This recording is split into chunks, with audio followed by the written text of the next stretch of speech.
Good day, students.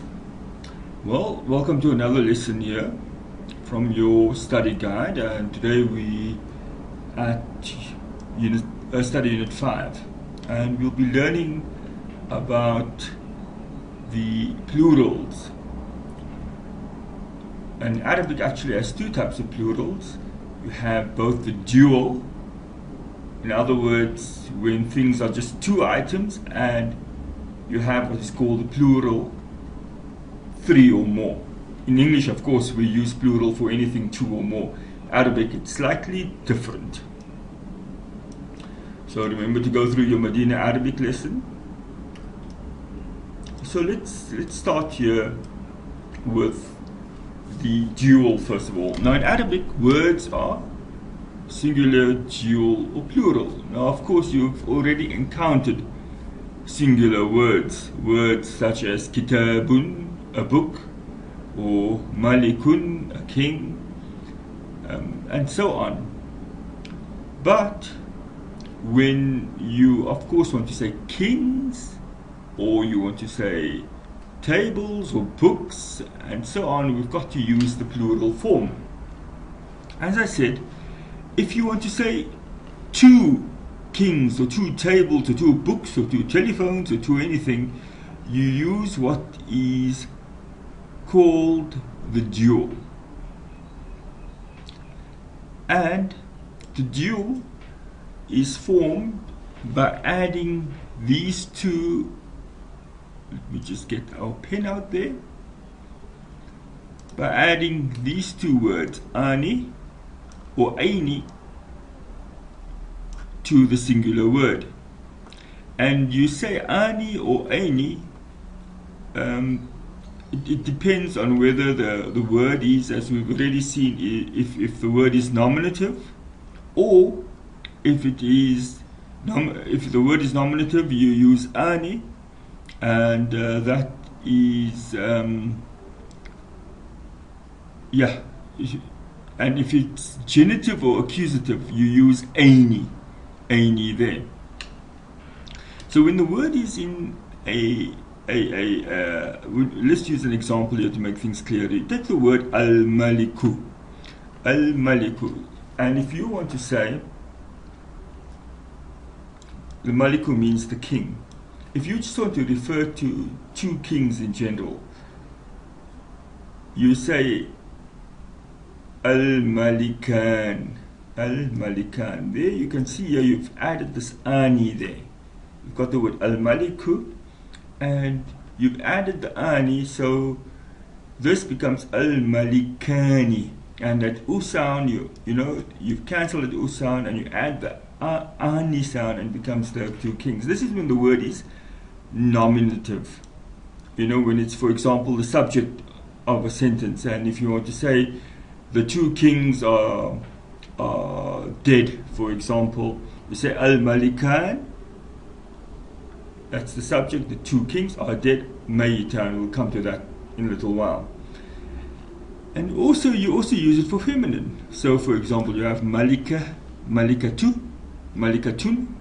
which means a queen. And if you want to say the two queens, you again add the ani.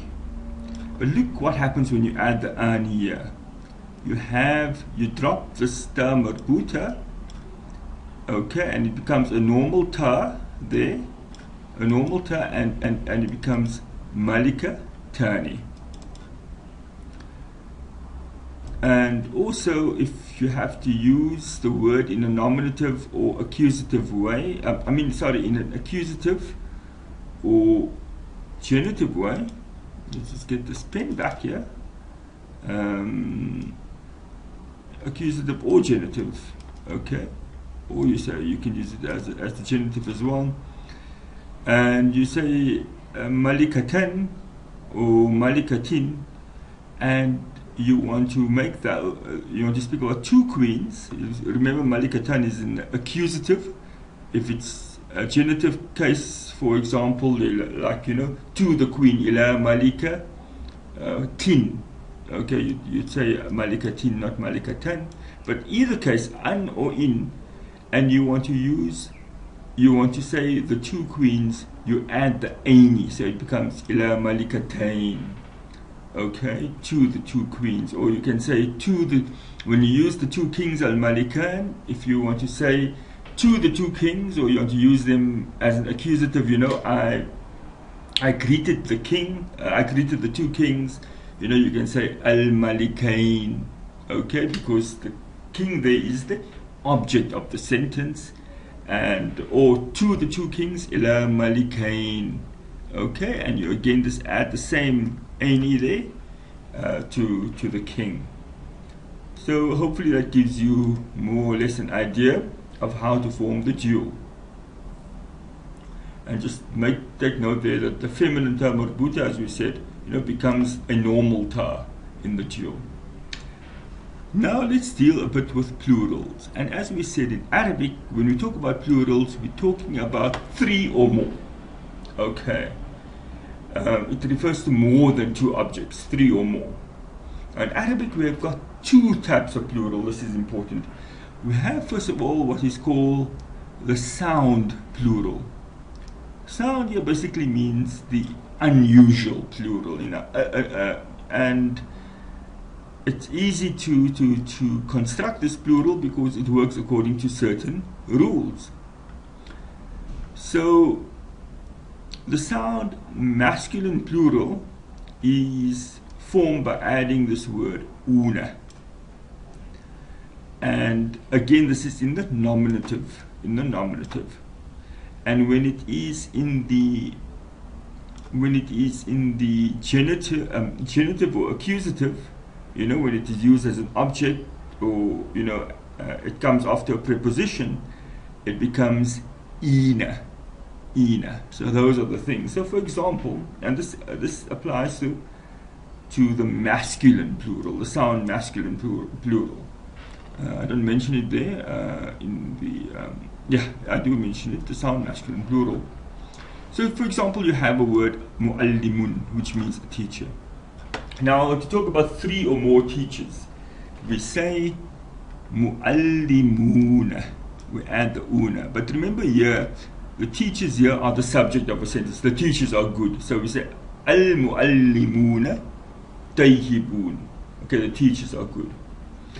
And then if we want to speak about three or more teachers, but you know, they in the accusative or they in the genitive, we say muallimina. So you, for example, you say to the teachers, ilal muallimina. You don't say ilal muallimuna, because ilal muallimuna only applies when the muallimuna only applies when the teachers are in the nominative case, when they are subject of the sentence. But if you're saying to the teachers, they're in the genitive case, then you're saying ila al, to the ila al muallimina, to the teachers. And or you know, you can say I greeted the teachers, usallim muallimina, I greeted the teachers, and the teachers here is the object of the sentence, al muallimina. So that's the sound masculine plural. Now when it comes to the sound feminine plural, okay, with regard to the sound feminine plural, we form it by adding the word atun, and this is slightly more complicated, but not too complicated, don't worry. And again, it's atun and atin. Atun again for the nominative, and atin for the accusative and the genitive. So it's very important, as you can see, you know, from this lesson, to understand the cases that we talked about previously. So for example, we take a word like hayawan, which is actually feminine, and you know, we add, we say hayawanat, and that's in the nominative, hayawanatun, and hayawanatin, that's in the accusative and the genitive. Although hayawan is a bit of a unusual word, you know, more commonly the feminine ends with ta marbuta, al-malikatu, and this is a better example here. So if you want to say the queens, 3 or more, remember we're talking about, we say al-malikatu. You add the atu, but remember I told you to add atun, but because this is definite, we drop the un sound and it just becomes u. So it's al-malikatu. Now what has happened here is that the al-malika, with al-malikatu, we've dropped this tu sound at the end, and we've added this atun sound, or atu in this particular case, because it's definite. So you have al-malikatu. You're just going to say queens, just generally speaking, you say malikatun. And again, in the genitive and accusative, we say al-malikati or malikatin. Again, we're dropping the un sound, and we're just adding the atun or atin sound in this particular case. So you say to the queens, ilal malikati, to the queens, and here we're talking about 3 or more. And the queens are good.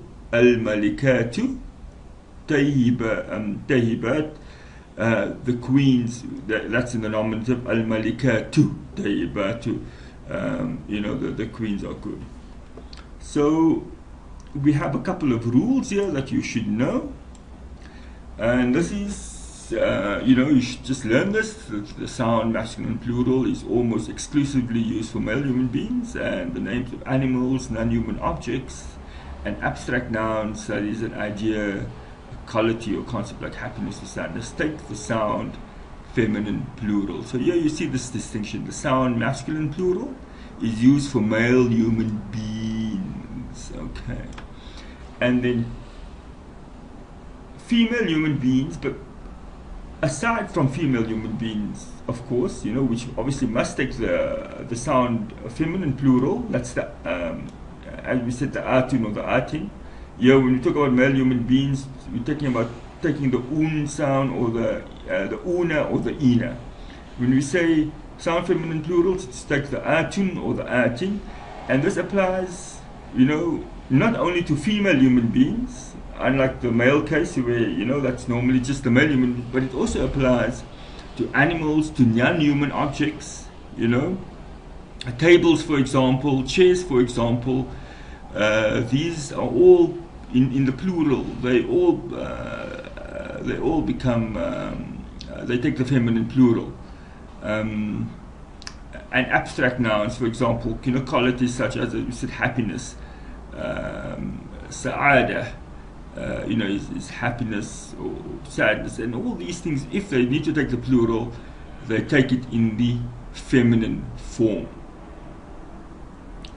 So that's just something interesting, to note, and you'll get used to it. Don't worry too much about this particular definition right at the moment. But what you will find, and this is the basic thrust of what we're trying to say, is that there are far more feminine plurals in Arabic than there are male plurals. So get used to that. And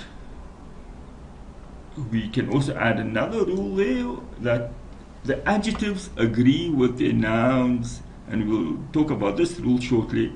Adjectives agree with their nouns in gender and in case. Okay? In other words, if the adjective, the descriptive word, is if the noun is female, the adjective must be female. If the noun is in, say, the accusative case, the adjective must be in the accusative case. Or if it's the nominative case, then the adjective must be in the nominative case, and so on and so on. So, for example, al-malikatu al-qawiyya. Here we're talking about the strong queen. Al-malikatu, and here we have, the queen, al-qawiyya, and as we saw previously in previous lessons, she's strong, and so the adjective here is strong, and that must also have the term marbuta. But now, if you're going to make it plural, al-malikat al-qawiyat. Now, you've said the queens here, atun or atu, because it's definite. Therefore, this must also be atu, kawiyat. It's also taken atu, and that's the adjective, the strong queens. However, there's one very, very important exception. This applies to female human beings. Okay. A non-human feminine plural takes its adjective in the feminine singular, and you'll get used to this, but this is so important. So, for example, hayawanat. These are animals, and you know it's feminine. The plural is it's feminine, but it's also non-human. The atun there indicates, of course, as well that it's feminine. Atun, but it's non-human. So if you're going to say wild animals, you can't say hayawan wakhshatun, because that, you can't say hayawanat wakhshatun. It's non-human, so you've got to say hayawanatun wahshatun. In other words, it takes its adjective in the feminine singular. Okay, so please remember that, and don't panic. You'll get used to this by frequent examples. Okay, through frequent examples. There's another broken plural that you should be aware of. In fact, this again is very, very common, and in fact the most dominant form of the plural is the broken plural.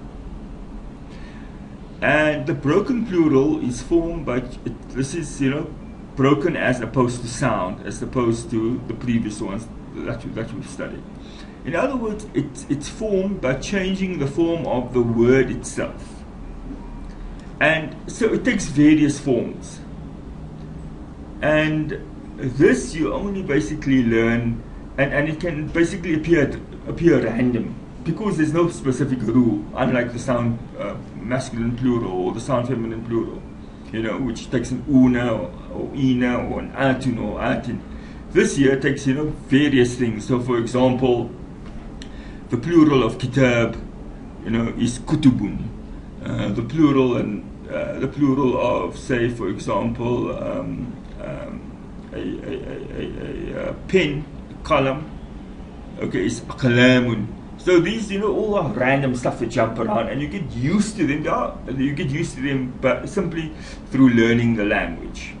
But also there are certain patterns to these broken plurals, which we'll discuss later on in study unit, in the next study unit. So how do we know whether a word takes a sound plural or a broken one? We, at this stage, not really. We really don't know. Okay, this only comes through experience and through learning vocabulary. So, don't worry, we'll get there at the end. As a general rule, though, many of the professions such as bakers, tailors, butchers, and so on, khabbazun. Khabbaz is a baker, so we say khabbazun. Khayyat is the tailor, so we say khayyatun. Jazzar is a butcher, so we say jazzarun. These take, the una or the ina where relevant. But otherwise, we basically, just learn by experience. Okay, and then also learn these personal pronouns. These are very important. You should know these out of your head. Okay, personal pronoun refers to a particular person. I, you, he, she, we, they, and these are the ones you need to learn out of your head, and you've learned it in your Medina Arabic lessons as well. Ana, I, anta, you for male, anti, you for female, huwa, that's he. A few others, hiya, which is she, nahnu, which is we, antum, which is you, but we're talking to males in the plural, antunna, again you, talking to females in the plural, whom, we're talking about they. This is not hum, sorry, this is whom. Okay, this is supposed to be whom. Whom. We're talking about them, males in the plural. Hunna, we're talking about them, females in the plural. Again, you're going to get used to this with study and with practice. Practice. Antuma refers to to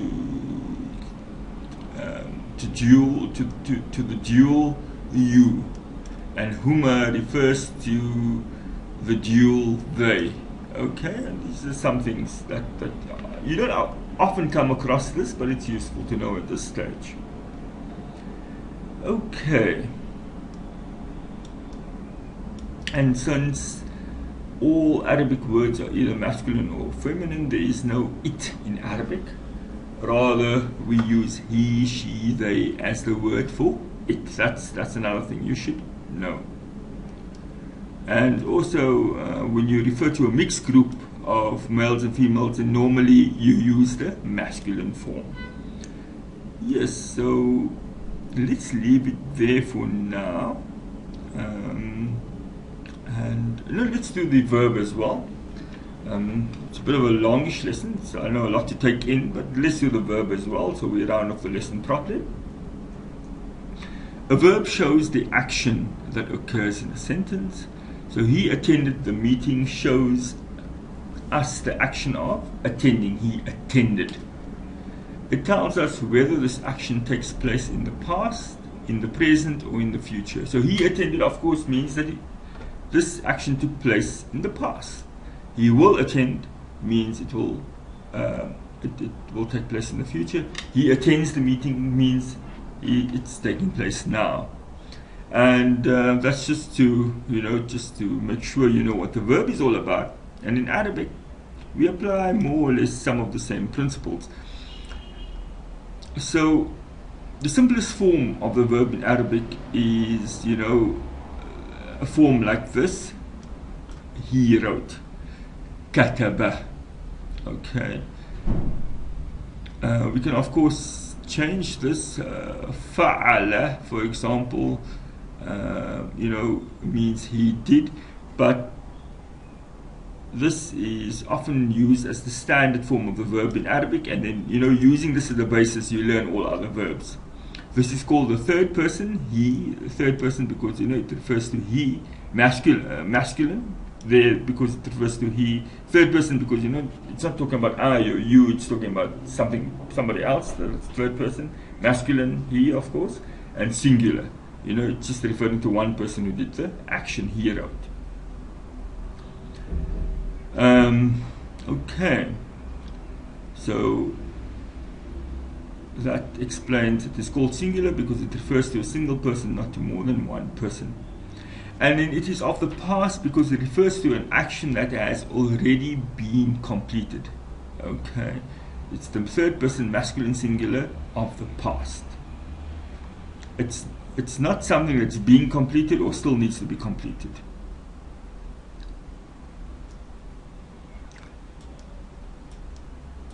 And with a bit of adjustment, we can make this basic verb feminine as well. So we add this ta to the basic verb, to kataba, and it becomes katabat. She wrote. Okay. She wrote. Katabat. And if we're writing, if this ta is followed by an al, for example, she wrote the letter. She katabat al-risala, but we join it in Arabic and we can write it as katabatil risala. That's just out of convention, we use katabatil risala. It doesn't really mean anything grammatically. It's just that the actual grammar is katabat. Okay, it's just out of convention because you kind of joining the one word to another word. And then we can also make this basic verb kataba plural by adding u. So they wrote katabu. Okay. So an Arabic sentence normally starts with a verb. When the verb is in the third person, it comes normally first. Okay.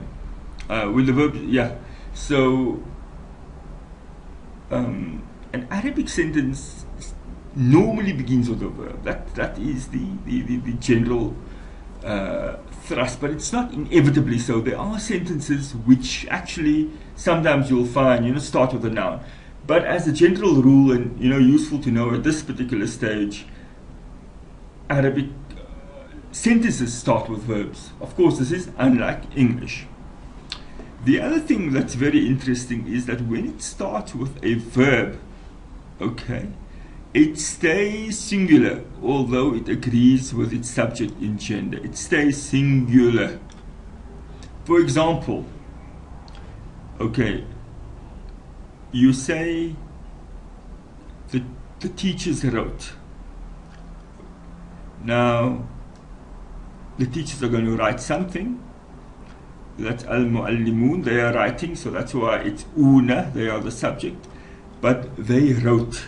The teachers wrote, so you have kataba. But what's strange about this kataba is that although the muallimun is here in plural form, okay, kataba is singular.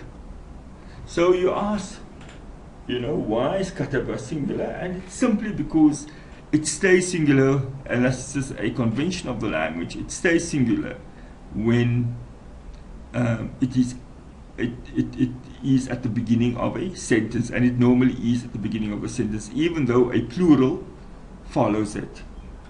However, it agrees with its subject. This is the verb kataba, and the subject is masculine, al-muallimun, and so therefore we say kataba al-muallimun. Okay, it's still masculine. The teachers wrote. If you're going to say you just forgive the computer handwriting here, but if you're going to say, for example, no, this is not working, I think I'll do something else here, but if you say,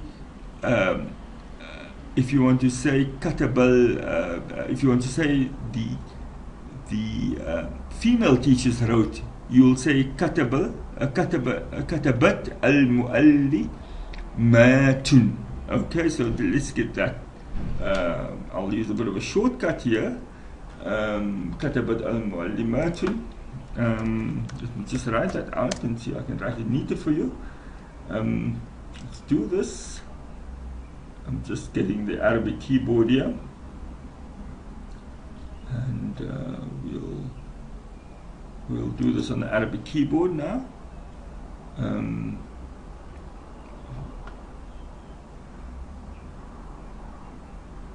Okay, so we have katabat, we'll have katabat al-muallimatun. Okay, so let us have that here. Let's copy this. Sorry, I'm just trying to put this here. Not working, unfortunately. I was hoping I could. Okay, let me just transfer the screen to here. You can see this here, kataba muallimat, katabat al-muallimatun, and these are female teachers, al-muallimatun. This gives you a bit of practice in in unvoweled Arabic. Don't worry too much about it, but to put the vowels on here, it's a bit awkward here, but you have katabat, so just imagine the vowels are there, katabat al-muallimatun, and that's the way you say it. So let's cancel that, and so here kataba is singular, even though teachers, as we said, is in the plural. If we want to say, yes, I'm going for a huge kind of taking all the trouble, and it's basically in the next sentence, in the example just given, muallimun refers to male teachers. If we want to say that the female teachers wrote, we have katabat al-muallimatu, and as we said, we know we join these particular letters, so we have katabatil muallimatu. The female teachers, too, they indicate it's female teachers, but now we've got to say katabat because it's female. But even then, this is still singular, okay? But we say katabat al-muallimatu, and this E sound is there because we're just joining these two words, but it performs no grammatical function. So, here katabat is also in the singular, even though, teachers, al-muallimat is in the plural. Okay, so because the subject is now female, the verb must also be female. And don't worry, we'll as you go through your exercises, you'll really become accustomed to this type of thing. Those of you I know already with Medina Arabic website and with the study guide as well, there's already quite a lot to do for this particular module, and most of you won't have need for any extra Arabic beyond this. For those of you who for some reason have a lot of previous background in Arabic, and you've already maybe done it at school, or you've done a lot of self-study and so on, and you're finding the work, you're keeping up and you feel you can do more, I strongly recommend this book by Haywood and Ahmed. It's available relatively cheaply at a variety of bookstores, and to reinforce what you've learned. And you can, and even in previous lessons and in the following lessons, if you want to keep up with the, if you want to kind of take these study units and you want to develop them to to reinforce what you've learned in these study units, then do these, you can kind of, just do these accompanying exercises. And that will also, of course, improve your vocabulary and so on. Anyway, that's it for now, folks. See you next time.